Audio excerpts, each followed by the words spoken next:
حاضرین عزیز، کشتبان عزیز، پیش از همه تسلیت ما رو، همدردی ما رو، همدردی رئیس ملت دکتر کوچان گذشتان رو، همدردی کل مردم ناحیه رو کشتبان عزیز پدر مادر گرامی قبول فرمایید. امروز ما با شهیدی اعلی خداحافظی میکنیم. رحمانزاده شیرعلی حاکم امروز برای حمایت مردم وطن، برای حمایت زن و فرزند، برای حمایت ملت شهید راه خدا شد.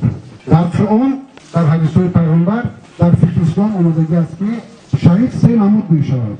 شهیدی که خودش حمایت میکند، شهیدی خودش حمایت میکند، شهیدی که صحفاً در یگان سنگ یگان جا میافتد برای رزق روزی فرزندش از دنیا میگذرد. دوم شهیدی است که فقط زن و فرزند همون سه از خون خودش است همون حمایت میکند.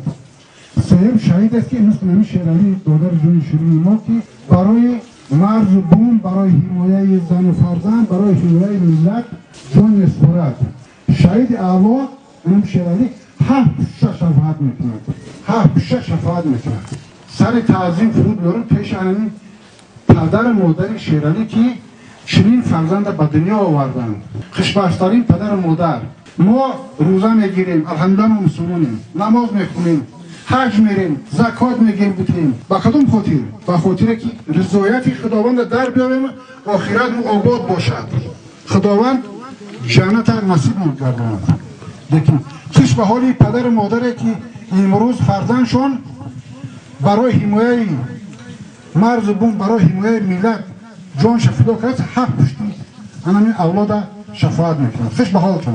امروز روزی است که شما خوشبخت‌ترین انسان هستید که فرزند شما رو هفت پشت شما را شما رو قانون هفت پشت شفاعت میکند. اون همه چیز به خاطر آینده اون دنیامون میکنیم. همه چیز سطر میکنیم به خاطر آینده دنیا، ریش میمونیم به خاطر آینده دنیا. سر میشه ببینید مردم سوریه میروند به خاطر که رضایت خداوند در بیاورند. سوریه کجا میره؟ این امروز ببین که همین مردک یک ملت بدبخت فرغت چندین سالش حمله میکند به خاک تاجیکستان. من خیلی جوان مردای مثل شیرعلی جان شیرین شهید اعلی جانش فدا میکند. ما مردگی هستیم، این زنده است. ما مردگی هستیم، ما بینیم مردگی هستیم که برای حفظ سرحد و حفظ مادر وطن ما نگریزیم، سرکشی میکنیم. خوشبخت‌ترین پدر مادر همین پدر مادر شیرعلی است. خوشبخت‌ترین اولاد همین اولاد همین شیرعلی است. حاضرین گرامی وضعیت من در دنیا ناآرام است. شما ببینید روسیه قریب اوکراین را به خاک یکسان کرد، لیکن با چند روز باز اوکراین گردنده خاکش گرفته است. امروز ببینید ملتی که در تنگی میاد تاجیک تقا میگه امروز چیکار کرده شده است.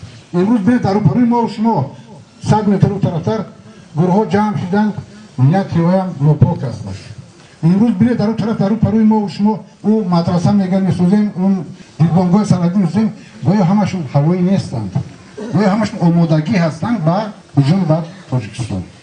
به این خاطر همه ما و شما باید که امروز همین شیرعلی بریم خدا کنه که همه ما و شما را از ما سر کرده، از من سر کرده تا همه پسرین اعراض من در راه خدا، در راه وطن، در راه ملت شهید کنه که ما یک درجه بیاریم. میشه بعد رو افتاده نشود، نه برعکس ما باید که اراده پیدا کنیم که زنا جراح گیرن به مقابل همین خیلی بدبختی که امروز فرزند تاجیک حمله میکنه در خاک خودش به شهادت میرسونه، ما باید خود اونها مبارزه بریم. ما باید رو افتاده نشیم، هیچ وقت شما رو افتاده هم نیستیم. حکومت جمهوری تاجیکستان از پیشروی مردم ملت سر کرده، دائم در فکر همین مردمی که برای حفظ مرز و بوم، برای حفظ ملت جان فدا میکنن، دائم درباره همین مردم هستند. ما را زنگ زدند گفتند که این مصیبت یک مردمی در راست داخل است. ما گرچند که امروز مردم در راست مصیبت داشته باشد، این مصیبت یک مردمی در راست داخل نیست، مصیبت کلی مردم تاجیک است. امروز قریب در 50-60 خانه این تاجیک این مصیبت دو سه روز است در همه منطقه هست. ما باید راه افتاده نشیم. ما باید که بار دیگه هم تکرار شد یک قوه بگیریم که از زن تا مرد این همی اقدام از اون بدبختان ما باید بگیریم. اقدام شیرعلی شده ما از اون مرد باید که بگیریم. یا نادر است؟ آماده هستیم هممون؟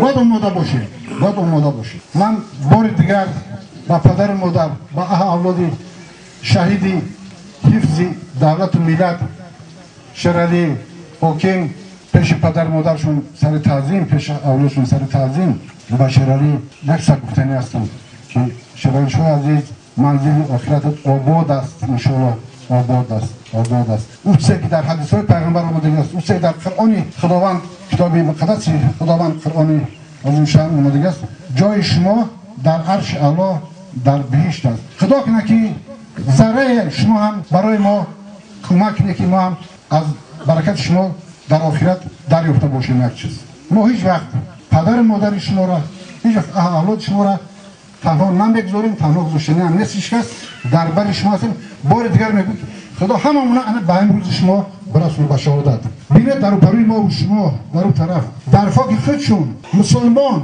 بین همدیگر برای میز برای کرسی برای منصب شده همدیگرشون کشته ایستادن شهید میگن این طرف هم شهید میگه اون طرف هم شهید میگه ما یگان جا ملت تاجیک در یگان دور زمان در یگان دولت رژیم نکرده است فقط دفاع از مرز بون از ناموس خواهر مادر خود کرده است و نمیگذاریم که یگان لاخلف پاشه به خاک تاجیکستان بماند فدا می‌کنیم جانمون فدا می‌کنیم همه بودگی همه هستیمون حرکت می‌کنیم که تاجیکستان تیج و آرام باشه منزل آخرتت آباد شرعی می‌شود